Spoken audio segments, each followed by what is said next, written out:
Dans mes vidéos, je propose des exercices avec solutions. Et pour une bonne utilisation, lisez d'abord l'énoncé de l'exercice et pour cela vous pouvez faire une pause. Ensuite, essayez vous-même de résoudre l'exercice. Après, vous pouvez suivre la solution dans la suite du vidéo.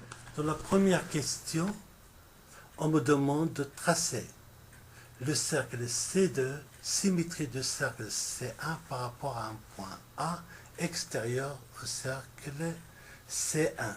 Commençons par tracer le cercle C1. Je prends un point O, c'est le centre du cercle C1. Et je prends un point P qui appartient au cercle C1. Je trace le cercle C1. Maintenant, je prends un point A à l'extérieur du cercle C1.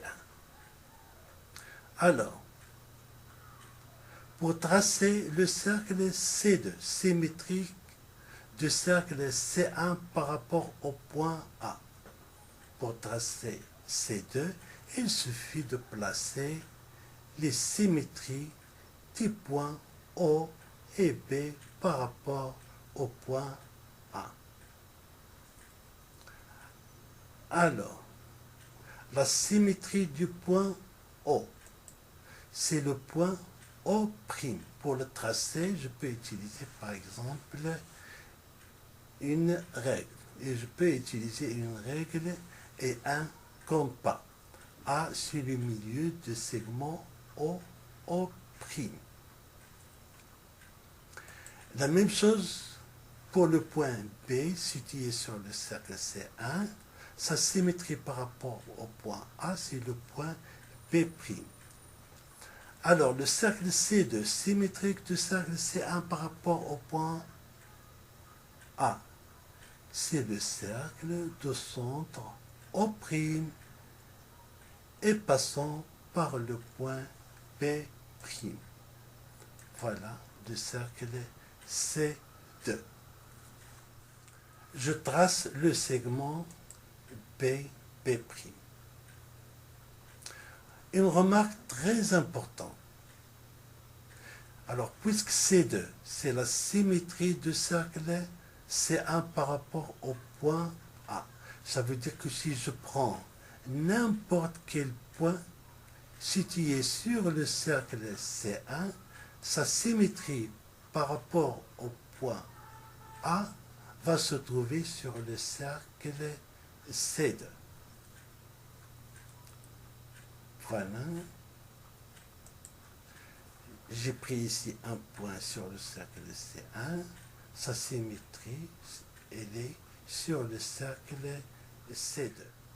Et si je fais animer ce point sur le cercle C1, regardez ce que se passe pour son symétrie par rapport au point A.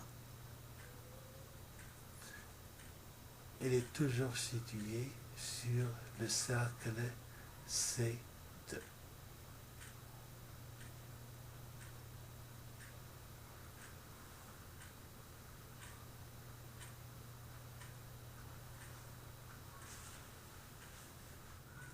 Maintenant, pratiquement, si on me donne un point appartenant au cercle C1, par exemple, le point C.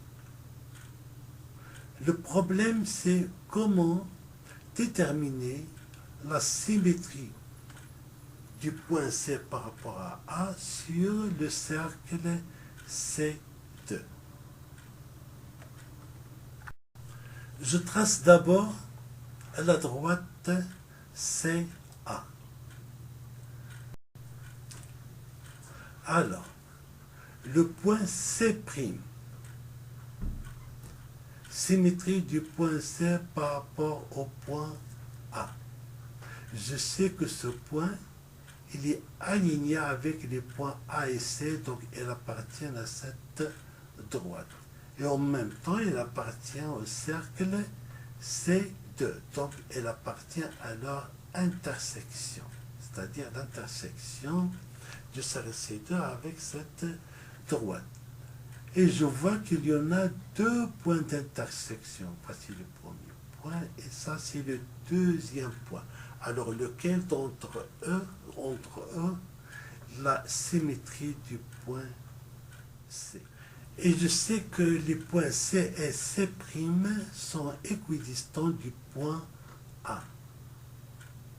Donc, visiblement, le point cherché, c'est le point qui est ici. Donc, c'est le point C', image du point C par rapport au point A. En conclusion, je peux écrire que la symétrie d'un point C sur le cercle C1 et le point C', intersection de la droite AC avec le cercle C2, est telle que les points C et C' sont équidistants du point A.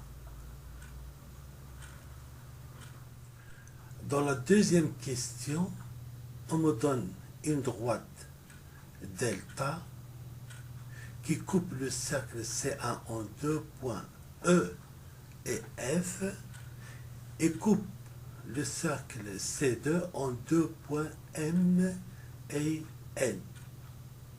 Et on me demande de montrer que la distance EF est égale à la distance MN.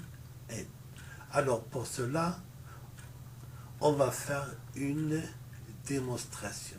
Une démonstration, ça se fait en trois étapes.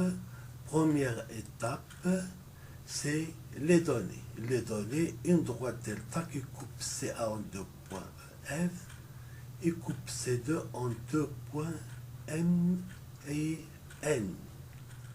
Alors le point E, il est situé sur le cercle C1. Le point M est sur le cercle C2, qui est la symétrie du cercle C1 par rapport au point A. En plus, les points E, A, M sont alignés puisqu'ils appartiennent aux mêmes droites delta. Et je sais que la symétrie du point E par rapport au point A et le point E sont équidistants du point A. Donc, la symétrie du point E ne peut être que le point M. Voilà, comme j'ai dit, E appartient à C1 et M appartient à C2 et les points E, A, M sont alignés. On sait que le point E et sa symétrie par rapport à A sont équidistants du point A. Donc je fais la conclusion que le point M est la symétrie de E par rapport au point A. Alors concernant le point F, c'est le même raisonnement. F, appartient au cercle C1, N appartient au cercle C2, les points F, A, N sont alignés et je sais que le point F et sa symétrie par rapport au point A sont équidistants du point A. Donc N, c'est la symétrie du point F par rapport au point A. M est la symétrie du point E par rapport au point A. N, la symétrie du point F par rapport à A. Je conclus que la symétrie du segment EF par rapport au point A est le segment MN. Et on déduit que la distance MN est égale à la distance EF. F.